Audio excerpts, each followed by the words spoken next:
Hello guys, I am Martin and I'm gonna analyze this case called Chavez versus Gonzalez, or Francisco Chavez, the petitioner, versus Raul M. Gonzalez in his capacity as the Secretary of the Department of Justice and National Telecommunications Commission, or NTC. They are the respondents. Okay, after reading this case for days now, I'm gonna answer the first question is what is the case all about? Okay. So the case revolves around the alleged violation of constitutional rights to freedom of speech, press, and access to information by government officials. Petitioner Francisco Chavez, okay, challenges the actions of DOJ Secretary Raul M. Gonzalez and the NTC, okay, in warning against the possession, broadcast, or publication of audio recordings allegedly containing wiretap conversation involving President Gloria Macapagal Arroyo and COMELEC officials, which purportedly suggested election tampering in the 2004 elections. So that is the case all about. So what are the facts of this case? I am gonna read you the facts. There are six. So the first one is this. The case originates from events that occurred a year after 2004 national and local elections. On June 5, 2005, Press Secretary Ignacio Bunye told reporters that the opposition was planning to stabilize the administration by releasing an audio tape of a mobile phone conversation allegedly between the President of the Philippines, Gloria Macapagal Arroyo, and the high-ranking official of the COMELEC. The conversation was audio tape allegedly through wiretapping. Later, in a Malacanang press briefing, Secretary Bunya produced two versions of the tape, one supposedly the complete version and the other a spliced, doctored or altered version, which would suggest that the president had instructed the COMELEC official to manipulate the election results in the president's favor. It seems that the Secretary Bunye admitted that the voice was the of President Arroyo but subsequently made a retraction. So, on June 7, 2005, Attorney Alan Paglia released an alleged authentic version of the wiretap conversation, okay, which includes the president, the first gentleman, Jose Miguel Arroyo, and the COMELEC Commissioner Garciliano and the late Senator Barbers. Okay. June 7, 2005, nirelease niya yung full version. Okay. The authentic tape. On June 8, DOJ, yung pangatlo, on June 8, DOJ Secretary Gonzales warned that possessing or broadcasting the tapes could violate the Anti-Wiretapping Act and lead to arrest.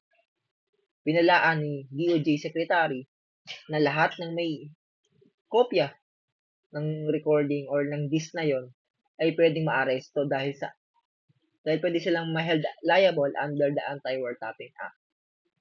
Okay. On June 9, 2005, Gonzales ordered the NBI to investigate media organization disseminating the tapes, focusing initially on INQ7.net and the Philippine Daily Inquirer and GMA7. Okay? June 9, naglabas na ng babala at inutusan ng Secretary Gonzales, ang NBI na pumunta sa lahat ng naglabas ng tape na yon at ng recording na yon, nilabas man sa dyaryo o sa radyo o sa TV. Okay. Next is June 11, 2005, the NTC issued a press release related to the controversy. Ito yung press release na yun. Sa pinaikli niyan, NTC just gives a fair warning to radio and television owners to observe anti-wiretapping law and pertinent circulars on program standards. So, ayan ang facts. Pati na to. On June 14, 2005, NTC held a dialogue with the Board of Directors of the Kapisanan ng mga Broadcasters sa Pilipinas, or the KBP. NTC allegedly assured the KBP that the press release that did not violate the constitutional freedom of speech, of expression, and not of the press, and the right to information.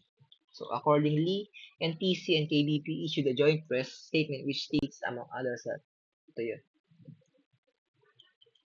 Okay. Third question, what are the issues on the case? Okay. Yung first issue ay whether the actions of the DOJ Secretary and NTC violated the constitutional rights to freedom of speech, press, and access to information.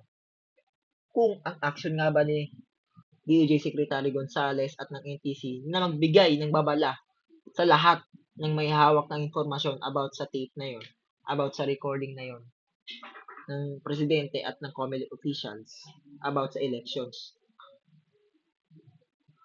Binabiolate ba nila yung constitutional rights to freedom of speech ng press at ng access sa information? Yun ang unang issue doon.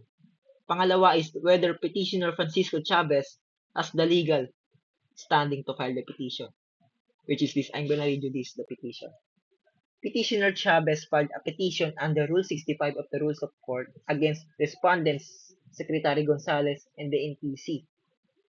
So praying for the issuance of the writs of certiorari and prohibition as extraordinary legal remedies to annul void proceedings and to prevent the unlawful, unconstitutional, and oppressive exercise of authority by the respondents.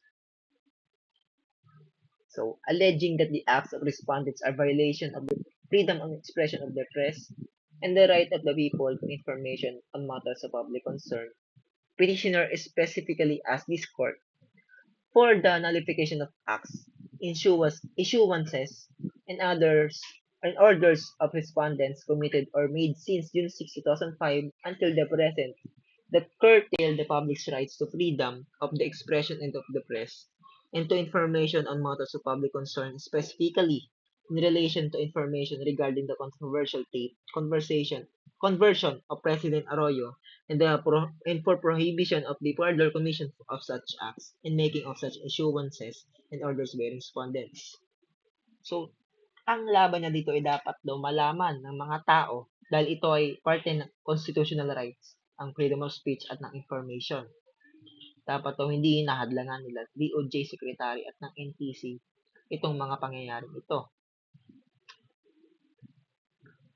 Subalit, the respondents denied that the acts transgressed the Constitution and questioned petitioner's legal standing to file the petition. Tinanong ng respondents DOJ Secretary at ng NTC kung mayroon bang legal standing itong si Chavez para mag-file ng ganyang klaseng kaso sa kanila. Okay. Next na issue ay whether broadcast media have lesser constitutional protections compared to print media. Kung ang TV o radio ay mas lalong walang proteksyon sa mga gantong act na to. Okay? Next, whether the respondents' actions are justified under their regulatory mandates. Okay? So, upon reading this, what is the ruling of the Supreme Court? So, the Supreme Court emphasized the fundamental importance of freedom of speech and press, rejecting attempts to curtail these rights without a clear and present danger.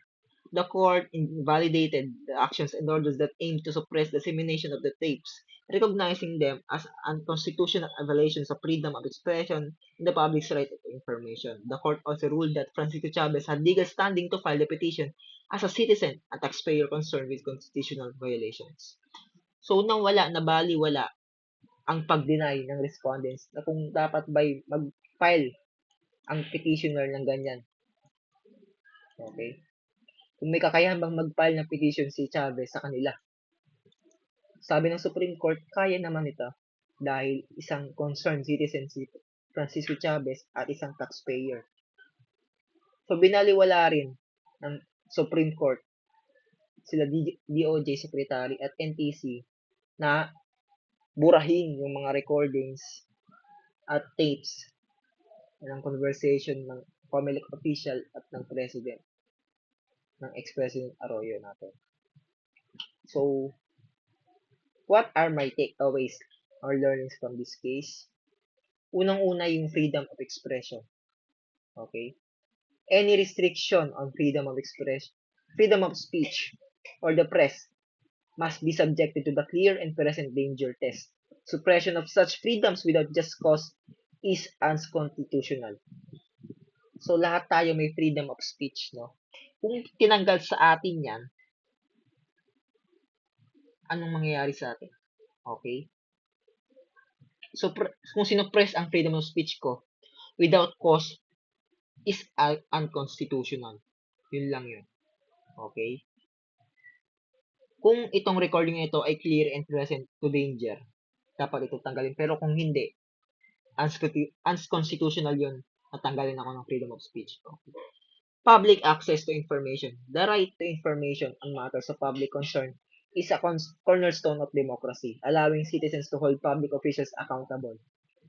Kung marinig ko man ang recording na ito, no, magagalit din ako. Karapatan naming mga botante yon. Karapatan nating mga tao yon na marinig, no? Dahil tayo ang bumoboto sa ating mga opisyal. Tapos may kung may ebidensya na merong ganitong klaseng recording, ay magagalit naman talaga lahat ng mga citizen. Okay? Next takeaways ko is yung government accountability. Okay? Officials, dapat nilang ina-exercise itong caution na to when regulating media or speech, ensuring that actions align with constitutional guarantees. So, bago sila magbigay, kunyari itong si DOJ, nag-order ng NBI na to go after media organizations para magkaroon ng interrogation to all of concerned, ay dapat hindi ganyan. Dapat align ang mga ginagawa nila sa constitutional guarantees. Okay? Next is yung resilience of rights.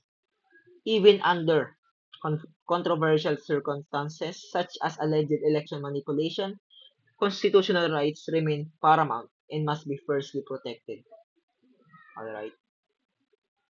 Kahit anong sabihin natin, constitutional rights must be protected at all times.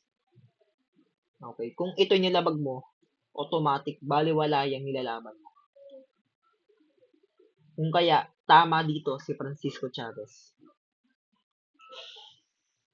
Dapat lang malaman ng mga tao kung anong klase, kung anong pinaggagawa ng presidente noon. Ayan o. To manipulate the election results in the president's favor. Kung pinaglalaban nila na hindi dapat lumabas yan, yung recording na yan, ay pinipigilan nila ito sa mga tao. Para saan pa ang democracy natin? Diba? Yun lang ang sa akin. So, thank you. Again, ako nga pala si Martin at in-analyze ko itong Chavez versus Gonzales. Thank you.